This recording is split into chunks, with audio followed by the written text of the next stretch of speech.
Welcome to our deep dive into Taylor Swift's songwriting. We're going to be unpacking the Taylor Swift Songbook, first edition, May 2024. I have to say, even as a longtime fan, this book is blowing my mind. Almost 20 years of hits, and there's so much to uncover about how those songs came to be. Yeah, it really is amazing to see it all laid out like this. What's fascinating is how her songwriting journey started so early. Yeah. You know, it wasn't just about picking up a guitar one day. It was this whole combination of influences that nurtured her talent from childhood. Right. It's like we all know she started young, but this book really reveals just how much her childhood shaped her. Like her mom, Andrea, would tell her these really elaborate stories, and they'd have Disney sing-alongs all the time. Yeah, and those weren't just fun activities. I mean, they were laying the foundation for her future songwriting.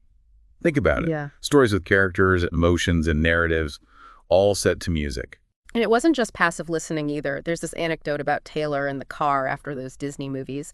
She'd be singing along, and if she forgot the words, she wouldn't just stop. She'd like make up her own. And can you imagine doing that as a kid? It shows how naturally she connected words and music. It really does. It speaks to that innate musicality she has, Yeah. but also to her creative problem solving.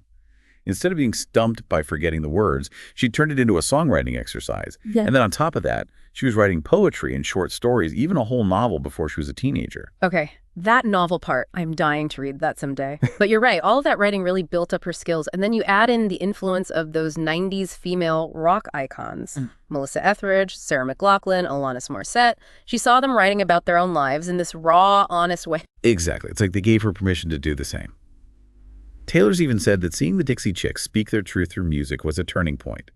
It solidified her commitment to authentic songwriting, which is something you see throughout her entire career, even as her style evolves. Absolutely.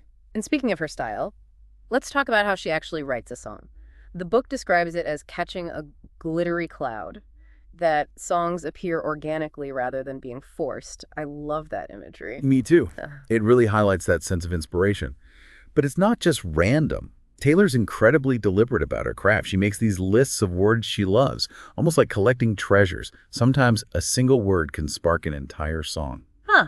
That's so interesting. It reminds me of how some painters have a specific palette of colors they love to use. She has her palette of words, but it's not just about pretty language. She draws inspiration from everywhere, real-life experiences, obviously, but also books, movies, even other people's stories. Right. Like, think about Tolerate It. The book explains how it was inspired by Daphne du Maurier's novel Rebecca. It's not a direct retelling or anything, but the themes of like power dynamics and emotional repression are there. Or Ronin, that gut-wrenching song about a mother losing her child to cancer that was inspired by a blog post Taylor read.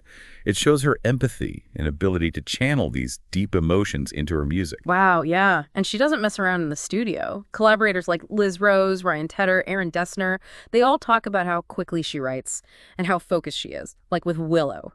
She wrote the entire thing in under 10 minutes after getting the music from Aaron Dessner. It's incredible. And there's a YouTube video of her working on Delicate with Max Martin.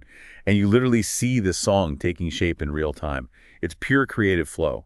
But there's also method to it. Remember the three-pronged approach to lyrics she talks about? Yeah, the quill, fountain pen, and glitter gel pen categories. It's so interesting how she uses them to create different moods and styles. But to be honest, I'm still a little fuzzy on what each one means. The book kind of throws them out there without a ton of explanation. You're right. We need to unpack that a bit more. Yeah. So the quill lyrics are like something out of classic literature. Very elegant, and sometimes using older vocabulary, think Invisible String or The Old Widow's House. Then you have fountain pen, which is more modern but still poetic, like a handwritten letter pouring out your emotions. A good example is All Too Well, where the details are so specific it feels like you're reading her diary. And finally, glitter gel pen. Those are the fun, carefree lyrics that are all about feeling good and having a blast. Songs like Shake It Off and 22 come to mind. That makes so much more sense now. It's like she's got these different tools in her songwriting toolbox. Yeah. And she chooses the right one depending on the feeling she wants to evoke, which is pretty genius if you think about it. But, you know, even with all the fun and glitter, we all know Taylor's life hasn't always been easy. She's had her share of heartbreak and public scrutiny. Oh, absolutely. And that's where we see her songwriting evolve from what the book calls diaristic to more fictional narratives. What do you think they mean by that shift? And why do you think it happened? Yeah, it's like this fascinating evolution. Early on, it felt like she was writing directly from her diary, pouring out her feelings about specific people and situations. But as she got more famous, that kind of vulnerability became, I don't know, unsustainable, even dangerous in a way. Yeah, totally. It's like everyone's trying to decode her lyrics, looking for clues about her personal life. Exactly. So instead of shutting down completely, she started creating these characters and stories that still drew on her emotions, but gave her more distance and creative freedom. Right. Like, it's a brilliant strategy. And you see it happening around the time of Red. It's still an album about intense emotions. But there's this sense of remove, like she's observing those feelings rather than being completely consumed by them. Exactly. And even when she's writing about really personal stuff, she finds a way to turn it into something universal, like Mean from Speak Now. The book mentions how it was inspired by a critic who was just brutal to her. Oh, yeah. And instead of letting that negativity crush her, she turns it into this empowering anthem about rising above cruelty and finding your own voice. And it won 2 Grammys. It's like the ultimate screw you to the haters. Talk about turning lemons into lemonade. But before we jump ahead to Red, I want to circle back to Fearless for a second. It's interesting that this was the first album she chose to re-record as part of her Taylor's Version project. Yeah. What do you think was behind that decision? Well, I mean, imagine you created something amazing, but someone else owned it and controlled how it was used. That's what Taylor faced with her first 6 albums. By re-recording them, she took back ownership of her art and her legacy, and starting with Fearless, which was such a massive success and really marked her arrival as a global star. It made a powerful statement. Totally. It's like she's saying, this is my music and I'm reclaiming it. And those From the Vault tracks give us such a cool glimpse into her creative process. Like Mr. Perfectly Fine, it's classic early 2000s pop punk, and you can totally hear how it fits into the Fearless era, even though it wasn't on the original album. Right, and You All Over Me, featuring Maren Morris, adds this beautiful layer of maturity to the re-recorded album. It's like she's looking back on those early heartbreaks with a newfound wisdom and perspective. I love that. Okay, now let's talk Speak Now. This is where we see her really leaning into those fairy tale-like narratives. Mine is such a great example. It's like watching a romantic movie in your head. Oh, yeah. The song starts with this image of a wedding, and then kind of rewinds to show how this couple's love story unfolded. It's so cleverly done. And the book talks about how it sets the stage for the whole album, which explores the ups and downs of love from those first sparks to the heartbreak that inevitably comes sometimes. Right. And speaking of heartbreak, Back to December is a landmark song for Taylor. It's one of the few times she explicitly apologizes to an ex-space. Yeah, it shows a level of vulnerability and accountability that you don't always see in pop music. It's about recognizing your own mistakes and the hurt you've caused someone. And it's interesting how she and Taylor Lautner, who the song's supposedly about, have remained friends. They even start together in the I Can See You music video from Speak Now, Taylor's version. It speaks volumes about both of them, honestly. And I Can See You itself is such a complex song. It's not just about missing someone. It's about that lingering spark, that feeling of what if. It's a perfect example of how she captures those nuanced emotions that we all experience in relationships. Totally. And Speak Now is full of them. Think about Sparks Fly. It's pure infatuation, that overwhelming rush of attraction when you just want to drop everything now and be with that person. Or the title track, Speak Now, which is like a romantic comedy scene set to music. She literally crashes a wedding to declare her love. It's so bold and dramatic, and it perfectly captures that feeling of, I have to say something, even if it means breaking all the rules.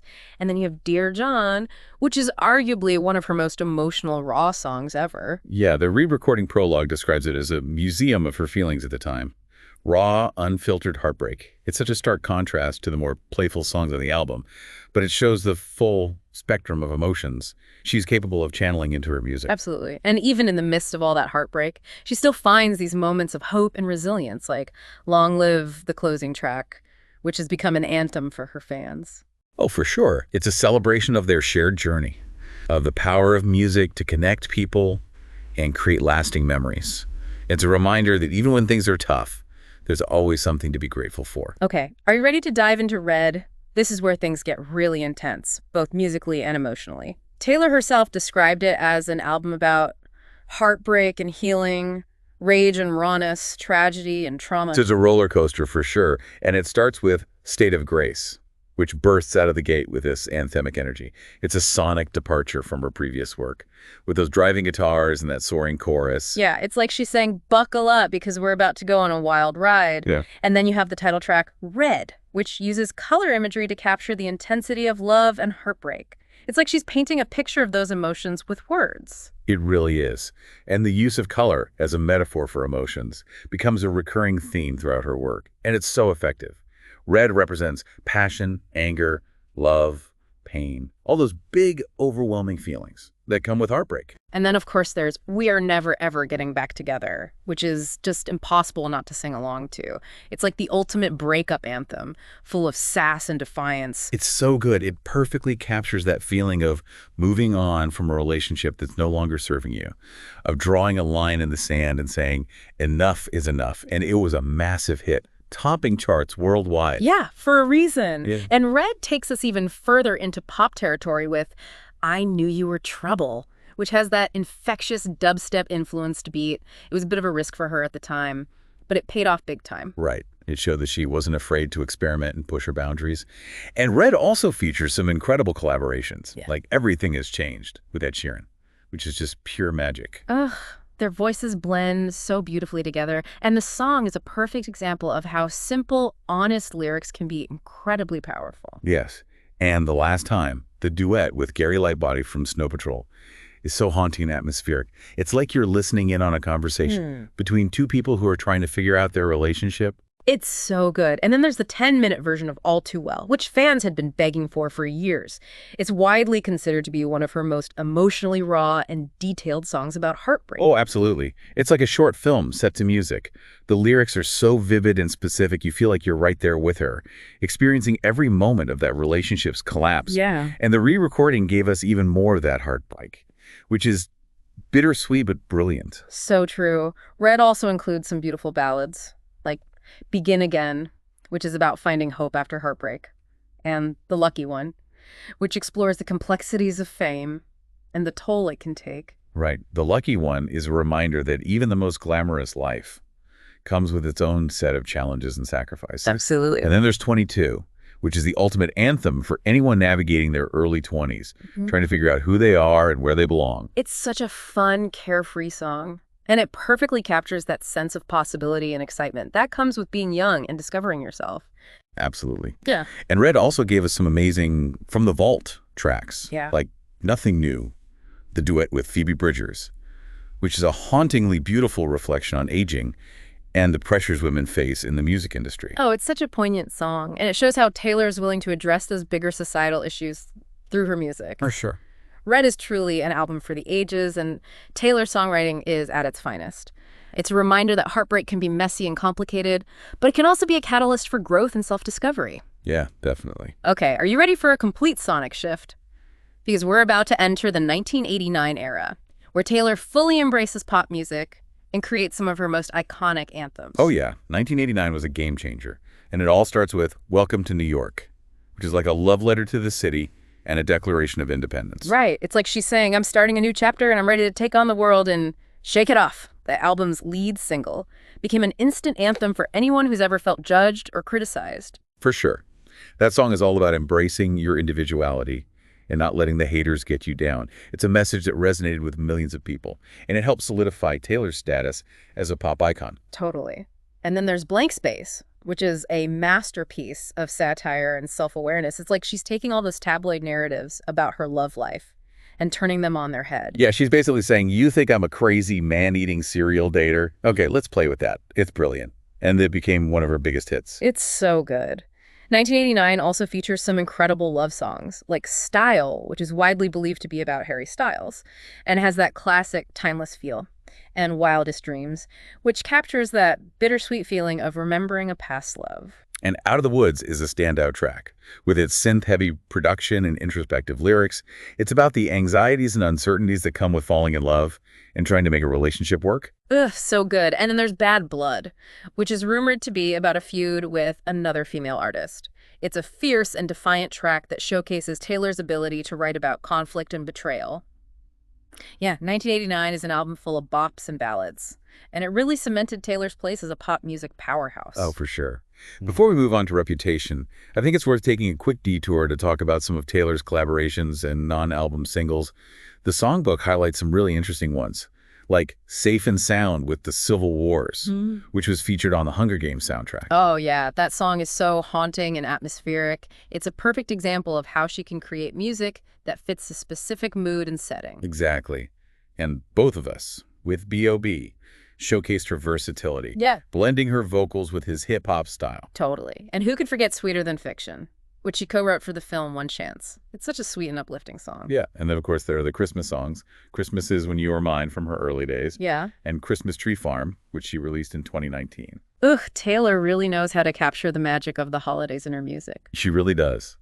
These collaborations and non-album tracks are a testament to her range as a songwriter. Yeah. And her willingness to experiment with different styles and genres. It's like she's constantly pushing her boundaries and challenging herself creatively. For sure.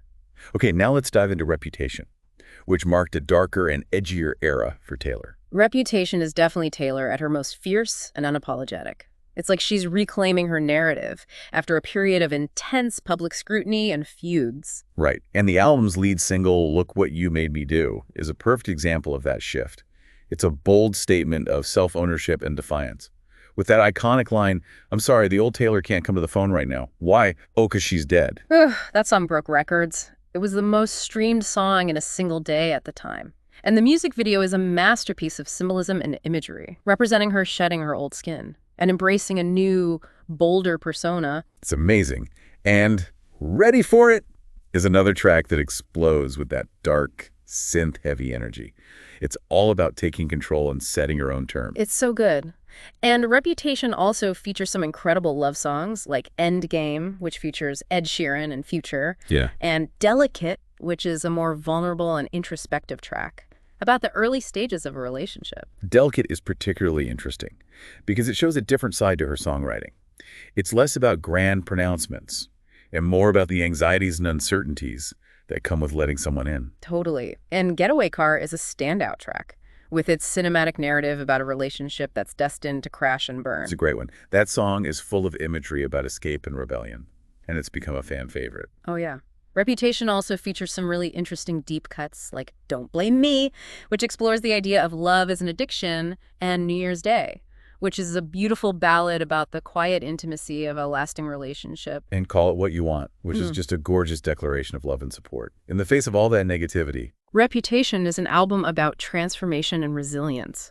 And Taylor's songwriting reflects that journey beautifully. it really does. It's like she's saying, I've been through a lot, but I'm coming out stronger on the other side. Okay, get ready for a whole new vibe.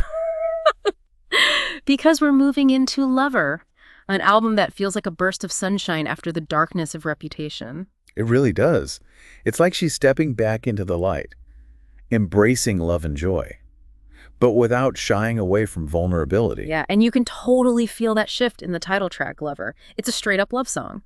But it's not cheesy or superficial. It's about finding that deep connection where you can be your true self with someone. And it's so beautifully written. Remember that line, I've loved in shades of wrong, we learn from trying. And then it goes into, can I go where you go? Can we always be this close? It's so simple, but so powerful. Right, and you know a song's hit a nerve when it becomes a fan favorite years after its release, which is exactly what happened with Cruel Summer. It's like the song of the Eras Tour. It's amazing how a song can gain such momentum years later. It really speaks to the power of a great song, a great tour, and a dedicated fan base. For sure.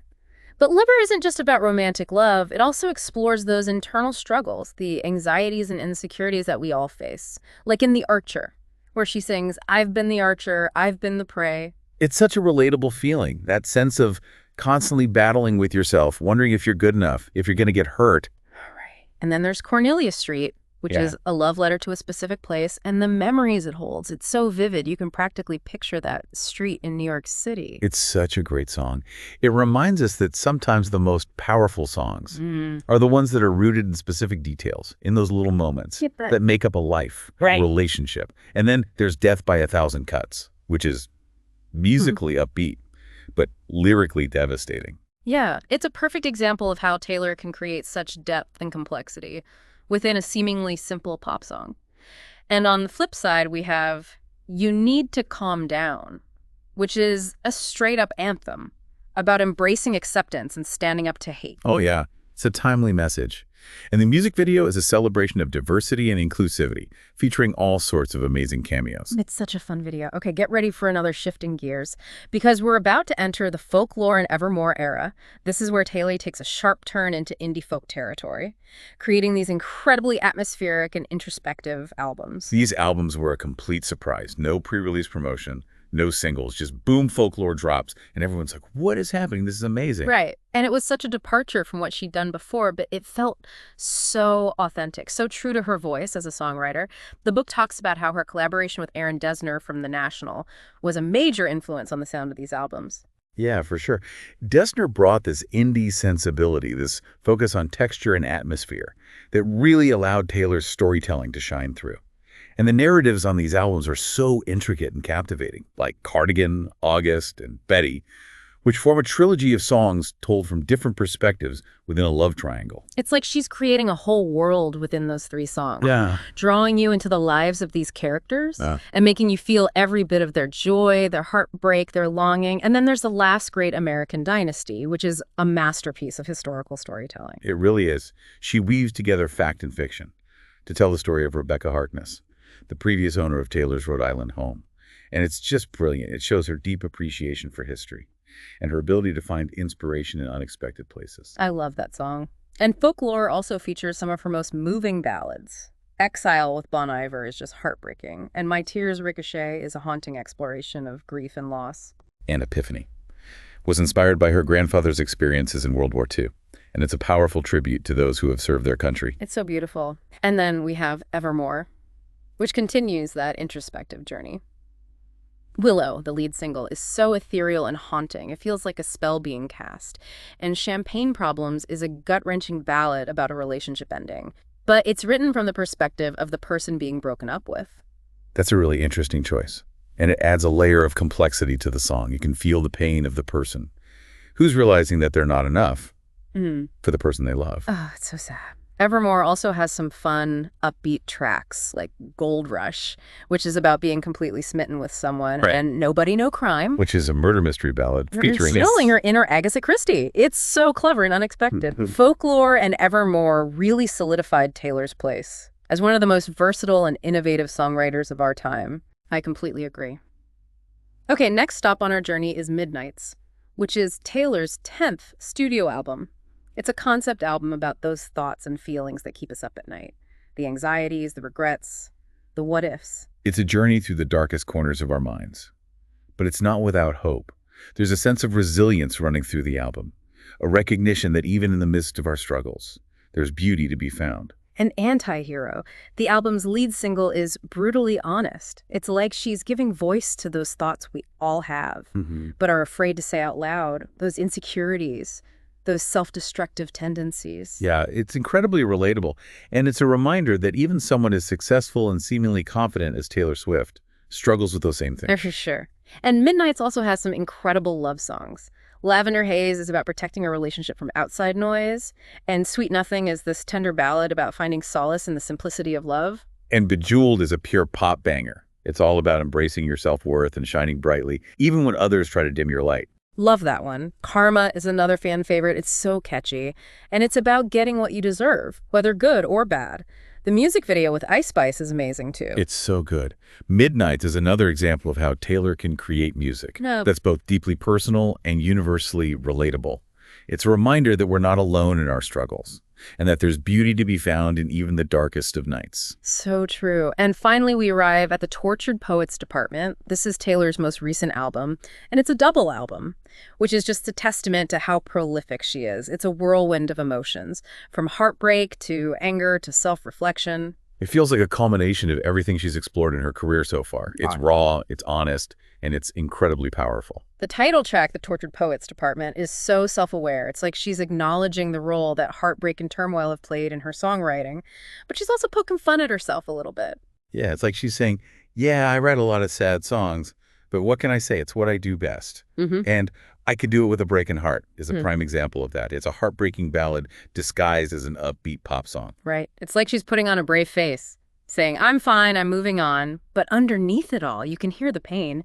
And the smallest man who ever lived is a gut-wrenching song about being ghosted. It's so raw and vulnerable. It really is. And LOML, which stands for Loss of My Life, is another mournful ballad about a relationship ending. It's stripped down, just her voice and the piano, and it's incredibly powerful. And then there's The Albatross, which is this stunningly poetic song inspired by Samuel Coleridge's The Rime of the Ancient Mariner. It shows her deep understanding of literature and her ability to weave those influences into her own songwriting. Yeah, it's a reminder that she's not just a pop star.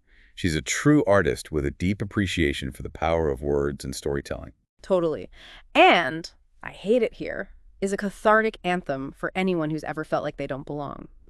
It's a reminder that it's okay to not be okay sometimes, and that it's okay to express those feelings. The Tortured Poets Department is a bold and ambitious album, and it shows that Taylor is still pushing her creative boundaries and exploring new depths in her songwriting. Wow, we've covered a lot of ground. We've gone from those early country songs to synth-pop anthems, introspective indie folk, and everything in between. It's been an amazing journey. It really has.